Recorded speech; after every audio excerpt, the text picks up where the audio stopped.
Punjabi radio USA ਸੁਣ ਰਹੇ ਸਾਰੇ ਹੀ ਸਰੋਤਿਆਂ ਨੂੰ ਮੇਰੇ ਜਗਮੋਹਨ ਸਿੰਘ ਵੱਲੋਂ ਪਿਆਰ ਭਰੀ ਸਤਿ ਸ਼੍ਰੀ ਅਕਾਲ। ਅੱਜ 11 ਨਵੰਬਰ ਦਿਨ ਸ਼ੁੱਕਰਵਾਰ ਪ੍ਰੋਗਰਾਮ ਲੈ ਕੇ ਹਾਜ਼ਰ ਹਾਂ ਅਪਡੇਟ ਅਮਰੀਕਾ, ਜਿਸ ਦੇ ਵਿੱਚ ਤੁਹਾਨੂੰ ਵਰਲਡ ਨਿਊਜ਼, ਅਮਰੀਕਾ ਦੀਆਂ ਨਿਊਜ਼, ਮੌਸਮ ਦੇ ਬਾਰੇ ਜਾਣਕਾਰੀ, ਇਕਨੋਮੀ ਦੀ ਜਾਣਕਾਰੀ, ਵੱਖ-ਵੱਖ ਕੰਟਰੀ ਦੇ ਹਿਸਾਬ ਨਾਲ ਕਰੰਸੀ ਐਕਸਚੇਂਜ ਰੇਟ ਅਤੇ ਸੋਨੇ ਅਤੇ ਚਾਂਦੀ ਦੇ ਭਾਅ ਦੱਸਾਂਗੇ। ਖਬਰਾਂ ਦੀ ਸ਼ੁਰੂਆਤ ਕਰਨ ਤੋਂ ਪਹਿਲਾਂ ਧੰਨਵਾਦ ਕਰਦੇ ਹਾਂ ਆਪਣੇ ਅੱਜ ਦੇ ਸਪਾਂਸਰ ਦਾ, ਜਿਨ੍ਹਾਂ ਨੇ ਇਸ ਪ੍ਰੋਗਰਾਮ ਦੇ ਵਿੱਚ ਸਹਿਯੋਗ ਪਾਇਆ। ਅੱਜ ਦੀਆਂ ਖਬਰਾਂ ਨੂੰ ਸਪਾਂਸਰ ਕਰ ਰਹੇ ਹਨ ਖਾਲਸਾ ਇੰਸ਼ੋਰੈਂਸ ਏਜੰਸੀ ਵਾਲੇ ਸੈਨ ਹੋਜ਼ੇ ਤੋਂ, ਜੋ ਕਿ ਹਰ ਪ੍ਰਕਾਰ ਦੀ ਇੰਸ਼ੋਰੈਂਸ ਕਰਦੇ ਹਨ ਅਤੇ ਕਿਸੇ ਵੀ ਤਰ੍ਹਾਂ ਦੀ ਇੰਸ਼ੋਰੈਂਸ ਦੀ ਜਾਣਕਾਰੀ ਦੇ ਲਈ ਤੁਸੀਂ ਇਹਨਾਂ ਨੂੰ ਕਾਲ ਕਰ ਸਕਦੇ ਹੋ 408-272-2500 ਤੇ। ਇਸ ਦੇ ਨਾਲ ਸੰਤੋਖ ਸਿੰਘ ਬਾਸੀ, ਪਰਮਜੀਤ ਕੌਰ ਜੀ ਬਾਸੀ ਫਰੀਮਾਉਂਟ ਤੋਂ, ਮਨਜੀਤ ਸਿੰਘ ਨਰਿੰਦਰ ਕੌਰ ਕੁਲਾਰ ਜੀ ਕਲੋਵਿਸ ਤੋਂ ਅਤੇ ਗਿਆਨ ਸਿੰਘ ਨਾਗਰਾ ਜੀ ਸੈਨ ਹੋਜ਼ੇ ਤੋਂ। ਜੇਕਰ ਤੁਸੀਂ ਵੀ ਇਸ ਪ੍ਰੋਗਰਾਮ ਨੂੰ ਜਾਂ ਪੰਜਾਬੀ ਰੇਡੀਓ USA ਦੇ ਕਿਸੇ ਵੀ ਹੋਰ ਪ੍ਰੋਗਰਾਮ ਨੂੰ ਸਪਾਂਸਰ ਕਰਨਾ ਚਾਹੁੰਦੇ ਹੋ ਤਾਂ ਤੁਸੀਂ ਕਾਲ ਕਰ ਸਕਦੇ ਹੋ 408-272-5200 ਤੇ, ਜਾਂ ਫਿਰ ਈਮੇਲ ਕਰ ਸਕਦੇ ਹੋ ਸਾਡੇ ਈਮੇਲ ਐਡਰੈਸ info@punjabiradio.usa.com ਤੇ। ਪਹਿਲਾਂ ਚੋਣਵੀਆਂ ਖਬਰਾਂ। ਡੋਨਲਡ ਟਰੰਪ ਆਪਣੇ ਵਿਸ਼ਵਾਸ ਪਾਤਰ ਅਤੇ ਪਰਿਵਾਰਕ ਮੈਂਬਰਾਂ ਦੇ ਨਾਲ ਟ੍ਰਾਂਜੀਸ਼ਨ ਟੀਮ ਬਣਾ ਰਿਹਾ ਹੈ। ਅਮਰੀਕਾ ਦੇ ਵਿੱਚ ਇਸ ਵਾਰ ਹੋਈ ਪ੍ਰੈਜ਼ੀਡੈਂਸ਼ੀਅਲ ਇਲੈਕਸ਼ਨ ਦੇ ਵਿੱਚ 90 ਮਿਲੀਅਨ ਐਲੀਜੀਬਲ ਵੋਟਰਜ਼ ਨੇ ਆਪਣੀ ਵੋਟ ਨਹੀਂ ਪਾਈ। ਓਬਾਮਾ ਐਡਮਿਨਿਸਟ੍ਰੇਸ਼ਨ ਨੇ ਪੈਸੀਫਿਕ ਟ੍ਰੇਡ ਡੀਲ ਰੱਦ ਕੀਤੀ। ਹਿਲਰੀ ਕਲਿੰਟਨ ਦੀ ਬੇਟੀ ਚੈਲਸੀ ਕਲਿੰਟਨ ਉਤਰ ਸਕਦੀ ਹੈ ਰਾਜਨੀਤੀ ਦੇ ਵਿੱਚ। ਕੈਂਟਕੀ ਸਟੇਟ ਦੇ ਉੱਤੇ ਹੋਇਆ ਡਰਾਟ ਦਾ ਖਤਰਾ। ਸੈਨ ਹੋਜ਼ੇ ਦੇ ਵਿੱਚ ਇੱਕ SUV ਕ੍ਰੈਡਿਟ ਯੂਨੀਅਨ 'ਚ ਟਕਰਾਈ, ਇੱਕ ਦੀ ਮੌਤ ਤੇ ਇੱਕ ਜ਼ਖਮੀ। ਹੁਣ ਖਬਰਾਂ ਵਿਸਤਾਰ ਦੇ ਨਾਲ। ਪ੍ਰੈਜ਼ੀਡੈਂਟ ਇਲੈਕਟ ਡੋਨਲਡ ਟਰੰਪ ਆਪਣੇ ਵਿਸ਼ਵਾਸ ਪਾਤਰ ਅਤੇ ਪਰਿਵਾਰਕ ਮੈਂਬਰਾਂ ਦੇ ਨਾਲ ਟ੍ਰਾਂਜੀਸ਼ਨ ਟੀਮ ਬਣਾ ਰਹੇ ਹਨ। ਪ੍ਰੈਜ਼ੀਡੈਂਟ ਇਲੈਕਟ ਡੋਨਲਡ ਟਰੰਪ 20 ਜਨਵਰੀ 2017 ਨੂੰ ਆਫੀਸ਼ੀਅਲ ਤੌਰ ਦੇ ਉੱਤੇ ਆਫਿਸ ਦੇ ਵਿੱਚ ਆਉਣਗੇ ਤੇ ਇਸ ਦੀ ਪੂਰੀ ਤਿਆਰੀ ਦੇ ਲਈ ਉਹ ਆਪਣੇ ਕਰੀਬੀਆਂ ਦਾ ਸਲਾਹ ਲੈਂਦੇ ਹੋਏ ਟ੍ਰਾਂਜੀਸ਼ਨ ਸਟ੍ਰੈਟਜੀ ਬਣਾ ਰਹੇ ਹਨ। ਡੋਨਲਡ ਟਰੰਪ ਨੇ ਇਸ ਦੇ ਲਈ vice president elect Mike Pence ਨੂੰ ਇਸ ਦਾ ਇੰਚਾਰਜ ਬਣਾਇਆ ਹੈ ਅਤੇ ਨਿਊ ਜਰਸੀ ਦੇ ਗਵਰਨਰ ਕ੍ਰਿਸ ਕ੍ਰਿਸਟੀ ਨੂੰ ਡੀਮੋਟ ਕਰਦੇ ਹੋਏ ਵਾਈਸ ਚੇਅਰ ਪੋਸਟ ਦਿੱਤੀ ਹੈ। ਇਸ ਕਮੇਟੀ ਦੇ ਵਿੱਚ ਉਹਨਾਂ ਦੀ ਪੁੱਤਰੀ ਇਵਾਂਕਾ ਟਰੰਪ, ਉਹਨਾਂ ਦਾ ਬੇਟਾ ਐਰਿਕ ਟਰੰਪ ਅਤੇ ਡੋਨਲਡ ਜੂਨੀਅਰ ਅਤੇ ਡੋਨਲਡ ਟਰੰਪ ਦਾ ਜਵਾਈ ਜੈਰਡ ਕੁਸ਼ਨਰ ਵੀ ਸ਼ਾਮਿਲ ਹਨ। ਇਹ ਸਾਰੇ ਹੀ ਲੋਕ ਡੋਨਲਡ ਟਰੰਪ ਦੇ ਕੈਂਪੇਨ ਦੇ ਨਾਲ ਪੂਰੀ ਤਰ੍ਹਾਂ ਜੁੜੇ ਹੋਏ ਸਨ ਅਤੇ ਡੋਨਲਡ ਟਰੰਪ ਨੂੰ ਇਹ ਇਲੈਕਸ਼ਨ ਜਿੱਤਣ ਦੇ ਵਿੱਚ ਇਹਨਾਂ ਦਾ ਕਾਫੀ ਸਹਿਯੋਗ ਰਿਹਾ। ਆਪਣੀ ਕੈਂਪੇਨ ਦੇ ਦੌਰਾਨ ਡੋਨਲਡ ਟਰੰਪ ਨੇ ਲਗਾਤਾਰ ਟੈਕਸਿਸ ਘੱਟ ਕਰਨ, ਇਮੀਗ੍ਰੇਸ਼ਨ ਦੇ ਉੱਤੇ ਸ਼ਿਕੰਜਾ ਕਸਣ ਅਤੇ ਰਾਸ਼ਟਰਪਤੀ ਬਰਾਕ ਓਬਾਮਾ ਦੁਆਰਾ ਚਲਾਈ ਜਾ ਰਹੀ ਅਫੋਰਡੇਬਲ ਕੇਅਰ ਐਕਟ ਨੂੰ ਰੀਅਪੀਲ ਕਰਨ ਦੇ ਵਾਅਦੇ ਕੀਤੇ ਸਨ। ਪਰ CBS ਨੂੰ ਦਿੱਤੀ ਅੱਜ ਇੱਕ ਇੰਟਰਵਿਊ ਦੇ ਵਿੱਚ ਡੋਨਲਡ ਟਰੰਪ ਨੇ ਓਬਾਮਾ ਕੇਅਰ ਦੇ ਕੁਝ ਪ੍ਰੋਵੀਜ਼ਨਸ ਓਪਨ ਰੱਖਣ ਦੀ ਗੱਲਬਾਤ ਕੀਤੀ। ਡੋਨਲਡ ਟਰੰਪ ਨੇ ਕਿਹਾ ਕਿ ਮਾਈਕ ਪੈਂਸ, ਜਿਸ ਦਾ ਕਿ ਰਿਪਬਲਿਕਨ ਪਾਰਟੀ ਦੇ ਲੀਡਰਸ ਨਾਲ ਕਾਂਗਰਸ ਦੇ ਵਿੱਚ ਕਾਫੀ ਮੇਲਜੋਲ ਹੈ, ਉਹ ਕ੍ਰਿਸ ਕ੍ਰਿਸਟੀ ਦੇ ਨਾਲ ਮਿਲ ਕੇ ਸਰਕਾਰ ਦਾ ਤੇ ਕਾਂਗਰਸ ਦਾ ਸਹਿਯੋਗ ਬਣਾ ਕੇ ਰੱਖਣਗੇ। ਕ੍ਰਿਸ ਕ੍ਰਿਸਟੀ, ਜਿਸ ਨੂੰ ਕਿ ਪਹਿਲਾਂ ਅਟਾਰਨੀ ਜਨਰਲ ਦੇ ਲਈ ਟੌਪ ਕੈਂਡੀਡੇਟ ਦੱਸਿਆ ਜਾ ਰਿਹਾ ਸੀ, ਹੁਣ ਇਸ ਰੇਸ ਦੇ ਵਿੱਚ ਨਿਊਯਾਰਕ ਦੇ ਫਾਰਮਰ ਮੇਅਰ ਰੂਡੀ ਗਿuliani ਦਾ ਨਾਮ ਸਭ ਤੋਂ ਉੱਪਰ ਆ ਰਿਹਾ ਹੈ। ਡੋਨਲਡ ਟਰੰਪ ਦੀ ਟ੍ਰਾਂਜੀਸ਼ਨ ਦੇ ਬਾਰੇ ਕੋਈ ਵੀ ਜਾਣਕਾਰੀ ਲੈਣ ਦੇ ਲਈ ਉਹਨਾਂ ਦੀ ਵੈਬਸਾਈਟ www.greatagain.gov ਦੇ ਉੱਤੇ ਲਈ ਜਾ ਸਕਦੀ ਹੈ। ਦੁਨੀਆ ਦੇ ਸਭ ਤੋਂ ਪੁਰਾਣੇ ਮੰਨੇ ਜਾਣ ਵਾਲੇ ਲੋਕਤੰਤਰ ਦੇ ਵਿੱਚ 2016 ਦੀਆਂ ਪ੍ਰੈਜ਼ੀਡੈਂਸ਼ੀਅਲ ਇਲੈਕਸ਼ਨ ਦੇ ਵਿੱਚ 90 ਮਿਲੀਅਨ ਐਲੀਜੀਬਲ ਵੋਟਰਸ ਨੇ ਵੋਟ ਨਹੀਂ ਕਾਸਟ ਕੀਤੀ। ਦੱਸਿਆ ਜਾ ਰਿਹਾ ਹੈ ਕਿ ਅਮਰੀਕਾ ਦੇ ਵਿੱਚ 230 ਐਲੀਜੀਬਲ ਵੋਟਰਸ ਦੀ ਸੰਖਿਆ ਹੈ, ਪਰ ਇਹਨਾਂ ਦੇ ਵਿੱਚੋਂ ਸਿਰਫ 130 ਮਿਲੀਅਨ ਲੋਕਾਂ ਨੇ ਆਪਣੀ ਵੋਟ ਹਿਲਰੀ ਕਲਿੰਟਨ ਜਾਂ ਫਿਰ ਡੋਨਲਡ ਟਰੰਪ ਦੇ ਲਈ ਪਾਈ। ਕਈ ਬਹੁਤ ਮਹੱਤਵਪੂਰਨ ਸਟੇਟ, ਜਿਨ੍ਹਾਂ ਨੂੰ ਬੈਟਲ ਗਰਾਊਂਡ ਸਟੇਟ ਵੀ ਦੱਸਿਆ ਜਾਂਦਾ ਹੈ, ਉਸ ਦੇ ਵਿੱਚ ਕੁਝ ਹਜ਼ਾਰ ਲੋਕਾਂ ਨੇ ਹੀ ਫੈਸਲਾ ਸੁਣਾਇਆ। ਇਸ ਵਾਰ ਵੋਟਿੰਗ ਟਰਨਆਊਟ 50.8% ਰਿਹਾ। ਜਦੋਂ ਆંકੜਿਆਂ ਨੂੰ ਹੋਰ ਡੂੰਘਾਈ ਦੇ ਨਾਲ ਦੇਖਿਆ ਜਾਵੇ ਤਾਂ ਹਿਲਰੀ ਕਲਿੰਟਨ ਕਿਤੇ ਨਾ ਕਿਤੇ ਡੈਮੋਕ੍ਰੈਟਿਕ ਪਾਰਟੀ ਦੇ ਕੋਰ ਵੋਟਰਸ ਨੂੰ ਵੋਟ ਕਰਨ ਦੇ ਲਈ ਉਤਸ਼ਾਹਿਤ ਨਹੀਂ ਕਰ ਪਾਈ ਅਤੇ ਡੈਮੋਕ੍ਰੈਟਿਕ ਪਾਰਟੀ ਦੇ ਪਿਛਲੇ ਪਲਾਨ ਨਾਲੋਂ ਤਕਰੀਬਨ 6.5 ਮਿਲੀਅਨ ਲੋਕਾਂ ਨੇ ਘੱਟ ਵੋਟ ਕੀਤੀ। ਦੱਸਿਆ ਜਾ ਰਿਹਾ ਹੈ ਕਿ ਮਿਸ਼ੀਗਨ ਦੇ ਵਿੱਚ ਡੋਨਲਡ ਟਰੰਪ ਅਤੇ ਹਿਲਰੀ ਕਲਿੰਟਨ ਦੀਆਂ ਵੋਟਾਂ ਦਾ ਫਰਕ ਸਿਰਫ 11,837 ਰਿਹਾ ਅਤੇ ਵਿਸਕੌਨਸਿਨ ਦੇ ਵਿੱਚ ਦੋਨਾਂ ਉਮੀਦਵਾਰਾਂ ਦੇ ਵਿੱਚ ਵੋਟਾਂ ਦਾ ਫਰਕ ਸਿਰਫ 27,000 ਰਿਹਾ। ਦੱਸਿਆ ਜਾ ਰਿਹਾ ਹੈ ਕਿ ਹਿਲਰੀ ਕਲਿੰਟਨ ਨੂੰ ਜਿੰਨੀਆਂ ਵੋਟਾਂ ਮਿਲੀਆਂ ਉਹ ਬਰਾਕ ਓਬਾਮਾ ਦੇ ਨਾਲੋਂ ਮਿਲੀਆਂ ਵੋਟਾਂ ਤੋਂ ਕਿਤੇ ਘੱਟ ਸੀ।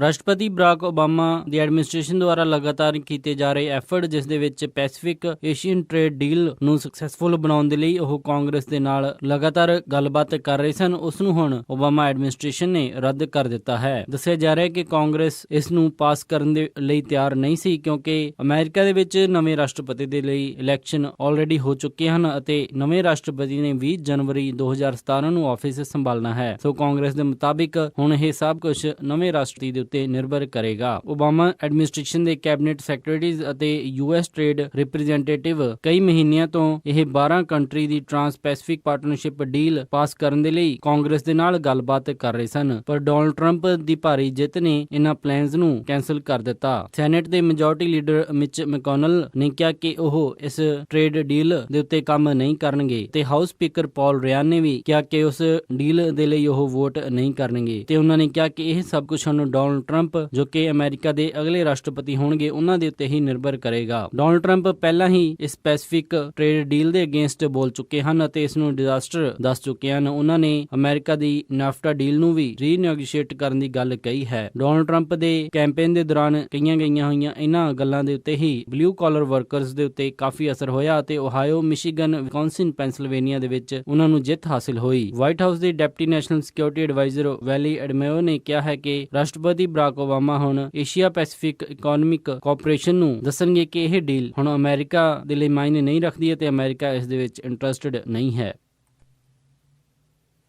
ਹਿਲਰੀ ਕਲਿੰਟਨ ਦੀ ਧੀ ਚੈਲਸੀ ਕਲਿੰਟਨ ਰਾਜਨੀਤੀ ਦੇ ਵਿੱਚ ਉਤਰਨ ਦਾ ਮਨ ਬਣਾ ਰਹੀ ਹੈ। ਨਿਊਯਾਰਕ ਪੋਸਟ ਦੇ ਵਿੱਚ ਛਪੀ ਖਬਰ ਦੇ ਮੁਤਾਬਿਕ ਜਿੱਥੇ ਕਿ ਸਿਆਸੀ ਪੰਡਤ ਹਿਲਰੀ ਕਲਿੰਟਨ ਅਤੇ ਕਲਿੰਟਨ ਖਾਨਦਾਨ ਦੇ ਸਿਆਸੀ ਕੈਰੀਅਰ ਦਾ ਖਾਤਮਾ ਸਮਝ ਰਹੇ ਹਨ, ਉਧਰ ਹੀ ਚੈਲਸੀ ਕਲਿੰਟਨ ਨਿਊਯਾਰਕ ਤੋਂ ਕਾਂਗਰਸ ਦੀ ਸੀਟ ਦੇ ਲਈ ਲੜਨ ਦੀ ਤਿਆਰੀ ਕਰ ਰਹੀ ਹੈ। ਦੱਸਿਆ ਜਾ ਰਿਹਾ ਹੈ ਕਿ ਨਿਊਯਾਰਕ ਤੋਂ ਰਿਪਰੈਜ਼ੈਂਟੇਟਿਵ ਨਾਈਟਾ ਲੋਵੇ, ਜਿਨ੍ਹਾਂ ਦੀ ਉਮਰ 79 ਸਾਲ ਹੈ, ਉਹ ਇਸ ਸਾਲ ਆਪਣੀ ਰਿਟਾਇਰਮੈਂਟ ਦੀ ਘੋਸ਼ਣਾ ਕਰ ਰਹੀ ਹੈ ਤੇ ਚੈਲਸੀ ਕਲਿੰਟਨ ਉਸ ਸੀਟ ਤੋਂ ਲੜਨ ਦੀ ਤਿਆਰੀ ਕਰ ਰਹੀ ਹੈ। ਨਿਊਯਾਰਕ ਸਿਟੀ ਦੇ 17ਵੇਂ ਕਾਂਗਰੈਸ਼ਨਲ ਡਿਸਟ੍ਰਿਕਟ ਨਾਈਟਾ ਲੋਵੇ 30 ਸਾਲ ਆਫਿਸ ਦੇ ਵਿੱਚ ਰਹੀ। ਦੱਸਿਆ ਜਾ ਰਿਹਾ ਹੈ ਕਿ ਨਾਈਟਾ ਕਲਿੰਟਨ ਪਰਿਵਾਰ ਦੇ ਕਾਫੀ ਨਜ਼ਦੀਕ ਸੀ, ਇਸ ਲਈ ਉਹ ਆਪਣੀ ਸੀਟ ਚੈਲਸੀ ਕਲਿੰਟਨ ਦੇ ਲਈ ਖਾਲੀ ਕਰ ਰਹੀ ਹੈ। ਕਲਿੰਟਨ ਪਰਿਵਾਰ ਦੁਆਰਾ ਉਸ ਏਰੀਆ ਦੇ ਵਿੱਚ ਪਹਿਲਾਂ ਹੀ ਇੱਕ ਘਰ ਖਰੀਦ ਲਿਆ ਗਿਆ ਹੈ, ਜਿਸ ਦੇ ਵਿੱਚ ਮੂਵ ਕਰਨ ਦੀ ਉਹ ਤਿਆਰੀ ਕਰ ਰਹੇ ਹਨ। ਪਿਛਲੇ ਕੁਝ ਸਾਲਾਂ ਦੇ ਵਿੱਚ ਚੈਲਸੀ ਕਲਿੰਟਨ ਲਗਾਤਾਰ ਕਲਿੰਟਨ ਫਾਊਂਡੇਸ਼ਨ ਦੇ ਨਾਲ ਜੁੜੀ ਹੋਈ ਹੈ ਤੇ ਡੈਮੋਕ੍ਰੈਟਿਕ ਪਾਰਟੀ ਦੀ ਨੈਸ਼ਨਲ ਕਨਵੈਨਸ਼ਨ ਦੇ ਸਮੇਂ ਹਿਲਰੀ ਕਲਿੰਟਨ ਦੀ ਸਪੀਚ ਤੋਂ ਪਹਿਲਾਂ ਉਸਨੇ ਆਪਣੀ ਸਪੀਚ ਵੀ ਦਿੱਤੀ ਸੀ। ਇਸ ਮੌਕੇ ਤੇ ਹਜੇ ਚੈਲਸੀ ਕਲਿੰਟਨ ਦੇ ਸਪੋਕਸਪਰਸਨ ਵੱਲੋਂ ਕੋਈ ਆਫੀਸ਼ੀਅਲ ਕਨਫਰਮੇਸ਼ਨ ਨਹੀਂ ਆਈ ਹੈ, ਪਰ ਨਿਊਯਾਰਕ ਸਿਟੀ ਦੇ ਸਿਆਸੀ ਗਲਿਆਰਿਆਂ ਦੇ ਵਿੱਚ ਇਹ ਖਬਰਾਂ ਕਾਫੀ ਉੱਡ ਰਹੀਆਂ ਹਨ।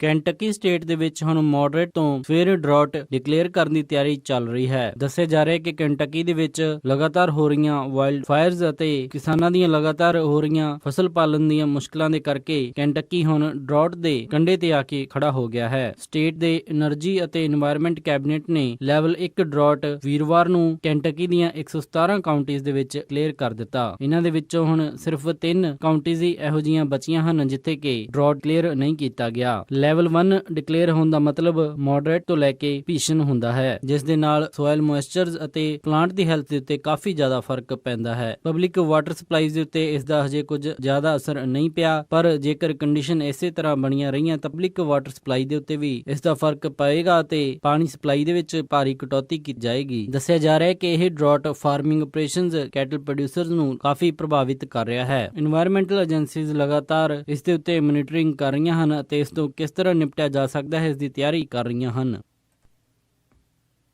ਸੈਨ ਹੋਜ਼ੇ ਦੇ ਵਿੱਚ ਇੱਕ ਕ੍ਰੈਡਿਟ ਯੂਨੀਅਨ ਦੇ ਉੱਤੇ ਕਰਟਨ ਐਵੀਨਿਊ ਦੇ ਕੋਲ ਐਸਯੂਵੀ ਟਕਰਾਈ, ਜਿਸ ਦੇ ਕਾਰਨ ਇੱਕ ਵਿਅਕਤੀ ਦੀ ਮੌਤ ਹੋ ਗਈ ਹੈ ਤੇ ਇੱਕ ਗੰਭੀਰ ਰੂਪ ਦੇ ਵਿੱਚ ਜ਼ਖਮੀ ਹੋਇਆ ਹੈ। ਇਹ ਟੱਕਰ ਅੱਜ ਸਵੇਰੇ 11:15 ਵਜੇ ਹੋਈ ਜਦੋਂ ਇੱਕ ਟੋਇਟਾ ਪ੍ਰਾਈਸ ਗੱਡੀ ਡੌਜ ਡਰੈਂਗੋ ਗੱਡੀ ਦੇ ਸਾਹਮਣੇ ਆ ਗਈ ਤੇ ਡੌਜ ਦੇ ਡਰਾਈਵਰ ਨੇ ਐਕਸੀਡੈਂਟ ਤੋਂ ਬਚਣ ਦੇ ਲਈ ਅਚਾਨਕ ਗੱਡੀ ਦਾ ਸਟੀਅਰਿੰਗ ਮੋੜਿਆ, ਜਿਸ ਦੇ ਨਾਲ ਉਹ ਕ੍ਰੈਡਿਟ ਯੂਨੀਅਨ ਦੇ ਵਿੱਚ ਜਾ ਕੇ ਟਕਰਾਈ। ਇਹ ਰਿਪੋਰਟ ਸੈਨ ਹੋਜ਼ੇ ਪੁਲਿਸ ਡਿਪਾਰਟਮੈਂਟ ਦੇ ਸਰਜਨ ਐਨਰਿਕੀ ਗਾਰਸੀਆ ਨੇ ਦਿੱਤੀ। ਕ੍ਰੈਡਿਟ ਯੂਨੀਅਨ ਦੇ ਅੰਦਰ ਕੰਸਟਰਕਸ਼ਨ ਕਰੂ ਕੰਮ ਕਰ ਰਿਹਾ ਸੀ, ਜਿਸ ਦੇ ਕਾਰਨ ਇੱਕ 50 ਸਾਲ ਦੇ ਵਿਅਕਤੀ ਦੀ ਮੌਤ ਹੋ ਗਈ ਅਤੇ ਇੱਕ 36 ਸਾਲ ਦਾ ਵਿਅਕਤੀ ਇਸ ਦੇ ਕਾਰਨ ਗੰਭੀਰ ਰੂਪ ਦੇ ਵਿੱਚ ਜ਼ਖਮੀ ਹੋਇਆ ਹੈ, ਜਿਸ ਨੂੰ ਨੌਨ ਲਾਈਫ ਥ੍ਰੈਟਨਿੰਗ ਟਾਂ ਵੱਜੀਆਂ ਹਨ ਅਤੇ ਉਸ ਨੂੰ ਹਸਪੀਟਲ ਦੇ ਵਿੱਚ ਭਰਤੀ ਕਰਵਾ ਦਿੱਤਾ ਗਿਆ। ਦੋਨੋਂ ਹੀ ਕਾਰ ਦੇ ਡਰਾਈਵਰਜ਼ ਘਟਨਾ ਸਥਲ ਤੇ ਮੌਜੂਦ ਰਹੇ ਅਤੇ ਉਹਨਾਂ ਨੇ ਪੁਲਿਸ ਜਾਂਚ ਦੇ ਵਿੱਚ ਪੂਰਾ ਸਹਿਯੋਗ ਦਿੱਤਾ। ਇਸ ਹਾਦਸੇ ਦੇ ਕਰਕੇ ਕਰਟਨ ਐਵੀਨਿਊ ਦੇ ਕੋਲ ਕਈ ਦੇਰ ਦੇ ਲਈ ਰਸਤਾ ਬੰਦ ਕਰ ਦਿੱਤਾ ਗਿਆ ਤੇ ਸ਼ਾਮ 4 ਵਜੇ ਦੁਬਾਰਾ ਇਸ ਰਸਤੇ ਨੂੰ ਖੋਲਿਆ ਗਿਆ। 2 ਦਿਨਾਂ ਦੇ ਵਿੱਚ ਇਹ ਦੂਸਰਾ ਫੈਟਲ ਕ੍ਰੈਸ਼ ਸੀ। ਵੀਰਵਾਰ ਦੁਪਹਿਰ ਨੂੰ ਸੈਨ ਹੋਜ਼ੇ ਸਿਟੀ ਇੰਪਲਾਈ ਜੋ ਕਿ ਸਿਟੀ ਹਾਲ ਤੋਂ ਇੱਕ ਪੀਜ਼ਾ ਪਲੇਸ ਵੱਲ ਜਾ ਰਿਹਾ ਸੀ, ਉਸ ਸਮੇਂ ਇੱਕ ਡਰਾਈਵਰ ਨੇ ਉਸ ਨੂੰ ਜੋ ਕਿ ਸ਼ਰਾਬ ਦੇ ਨਸ਼ੇ ਦੇ ਵਿੱਚ ਗੱਡੀ ਚਲਾ ਰਿਹਾ ਸੀ ਉਸ ਨੂੰ ਟੱਕਰ ਮਾਰੀ। ਸੈਨ ਹੋਜ਼ੇ ਪੁਲਿਸ ਨੇ ਦੱਸਿਆ ਕਿ ਇਸ ਸਾਲ ਕੁੱਲ 43 ਫੈਟਲ ਟ੍ਰੈਫਿਕ ਕੋਲਿਜ਼ਨ ਹੋ ਚੁੱਕੀ ਹੈ।